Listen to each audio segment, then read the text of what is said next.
ఈ ఘటనతో పక్కనున్న ఎవరైతే ప్రాంతవాసులు ఉంటారో వారు కూడా ఒక్కసారిగా ఉలిక్కిపడ్డారు. అసలు ఏం చేశాడు, ఎందుకు ఇలా చేశాడని తెలుసుకోవాలని ప్రయత్నిస్తే ఖచ్చితంగా అందరికీ కూడా వెన్నులో వణుకు పుట్టాల్సిందే. అటువంటి ఘటన ఇది. ఇదంతా కూడా విశాఖపట్నం గాజువాక ఎల్వి నగర్ అనే ప్రాంతంలో జరిగింది. ఎవరైతే హత్య చేశాడో నిందితుడు, అతని పేరు చింతాడ రాజేంద్ర. జయనగర జిల్లాకి సంబంధించి రాజం అనే నగరానికి సంబంధించిన వ్యక్తి. ఇతను ఒక నేవీ ఆఫీసర్, ఇండియన్ నేవీ టెక్నీషియన్గా అతను పనిచేస్తూ ఉంటాడు. అయితే ఆల్రెడీ మ్యారేజ్ అయింది, భార్య పుట్టింటికి వెళ్ళింది. దీంతో ఎప్పటి నుంచో పరిచయం ఉంటున్న మౌనిక అనే ఒక అమ్మాయిని ఇంటికి పిలిపించుకున్నాడు. తర్వాత వాళ్ళిద్దరి మధ్య ఒక గొడవ జరిగింది. గొడవలో తీవ్ర కోపానికి లోనైపోయిన ఈ రాజేంద్ర ఒక్కసారిగా కత్తి తీసుకుని ఆమెను హత్య చేశాడు.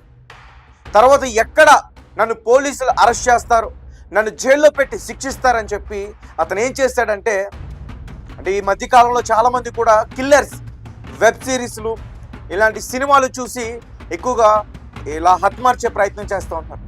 అతను కూడా అదే పద్ధతిలో ఆ శరీర భాగాలన్నింటినీ కూడా ముక్కలు ముక్కలుగా చేసి ఒక ప్లాస్టిక్ కవర్లో వాటన్నిటిని కూడా వేసి ఫ్రిడ్జ్లో పెట్టేసి, తర్వాత అతనికి ఏమైందో ఒక్కసారిగా భయం అతనికి అనిపించింది. వెంటనే పోలీస్ స్టేషన్కి వెళ్ళి లొంగిపోయాడు. గాజువాక పోలీస్ స్టేషన్కి వెళ్ళి ఇతను లొంగిపోయాడు. అసలు చంపడానికి గల కారణాలు ఏంటంటే పోలీసులు అడిగే ప్రయత్నం చేస్తుంటే, ఇతనికి ఆ మౌనిక అమ్మాయితో ఎప్పటి నుంచి కూడా ఎఫ్ఐఆర్ ఉంది. అంటే పెళ్ళి కాకముందు నుంచి కూడా ఎఫ్ఐఆర్ ఉంది. సో దీంతో ఆ మౌనిక ఇతన్ని వేధిస్తుందంట, డబ్బుల కోసం ఇబ్బంది పెడుతుందంట. దీంతో ఆమెను ఏదో ఒకటి చేయాలని చెప్పేసి ఏదో ఒక ప్రయత్నం చేస్తూనే ఉన్నాడు. అయితే భార్య లేని టైంలో ఆమెను ఇంటికి పిలిచి ఆమెను హతమారిస్తే నన్ను ఎవరు అడిగేవారు లేరు కదా అనుకున్నాడు. ఆమె శరీరం దొరక్కపోతే పోలీసులు నన్ను ఏం చేయలేరు కదా అనుకున్నాడు. అదే రకంగా ఆమెని అత్యంత కిరాతకంగా దారుణంగా హతమార్చి చంపేశాడు. దాని తర్వాత ముక్కలు ముక్కలుగా కట్ చేసి ఒక ప్లాస్టిక్ కవర్లో, అలాగే ఒక గోని సంచిలో ఆ శరీర భాగాల్ని వేసి కొన్ని రీఫ్రిజిరేటర్లో పెట్టాడు. ఇంకా కొన్ని వెతికే ప్రయత్నం చేస్తూ ఉన్నారు. ఆమె మౌనికకు సంబంధించిన ఏదైతే తల ఉంటుందో ఇప్పటి వరకు కూడా దొరకలేదని పోలీసులు చెప్తా ఉన్నారు. చాలా చాలా దారుణమైన ఘటన ఇది. ఒక్కసారిగా విశాఖపట్నం ప్రాంతానికి సంబంధించి ఆ ప్రాంత ప్రజలు ఎక్కడైతే ఉంటున్నారో ఎల్వి నగర్, వాళ్ళందరూ కూడా భయాందోళనకి గురయ్యే ఘటన. ఇంత క్రూరంగా ఎవరైనా మనిషిని ఇంకొక మనిషి చంపుతాడా? కనీసం అంటే చంపడం కాకుండానే అంటే ఒక ముక్కలు ముక్కలుగా నరకడానికి అతనికి అసలు మనసు ఎలా వచ్చింది?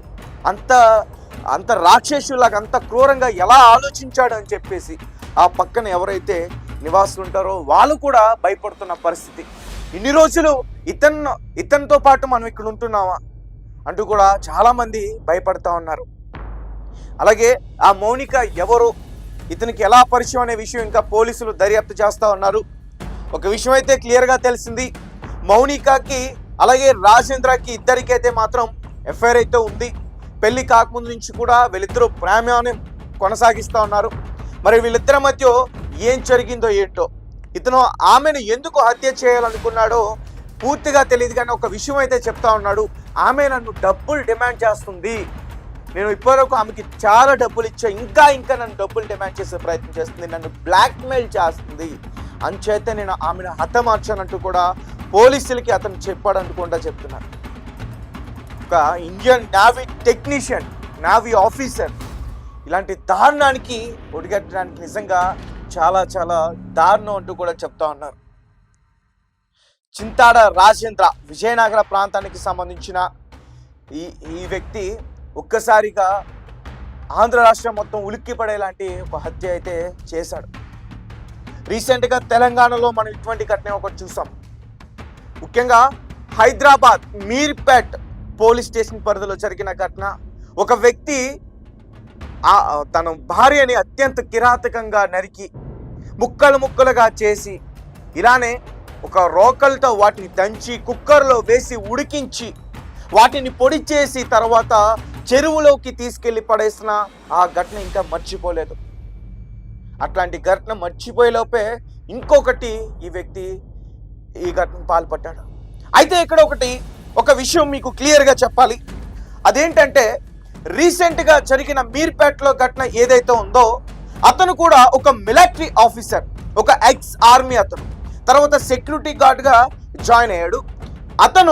అతని భార్యని చాలా క్రూరంగా నరికి చంపేశాడు. దాని తర్వాత ముక్కలుగా చేసి పొడి చేసి చెరువులో పడేసిన పరిస్థితి అక్కడ.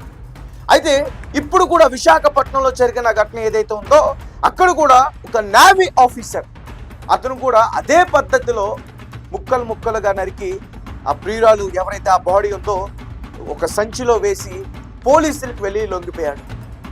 సో సేమ్ ఇద్దరు గవర్నమెంట్ ఆఫీసర్స్ ఈ రకంగా చేయడం నిజంగా చాలా చాలా దారుణం. మరి ఎందుకు ఈ రకంగా చేశారంటారు? వీళ్ళకి అంటే వీళ్ళ ఆలోచన శైలి ఎట్లా ఉంటుంది? సేమ్ రిపీట్ అయిందంటే, కాకపోతే ఇక్కడ ప్రియురాల్ని చంపేశాడు, అక్కడ భార్యని చంపేశాడు. సో విశాఖపట్నంలో జరిగిన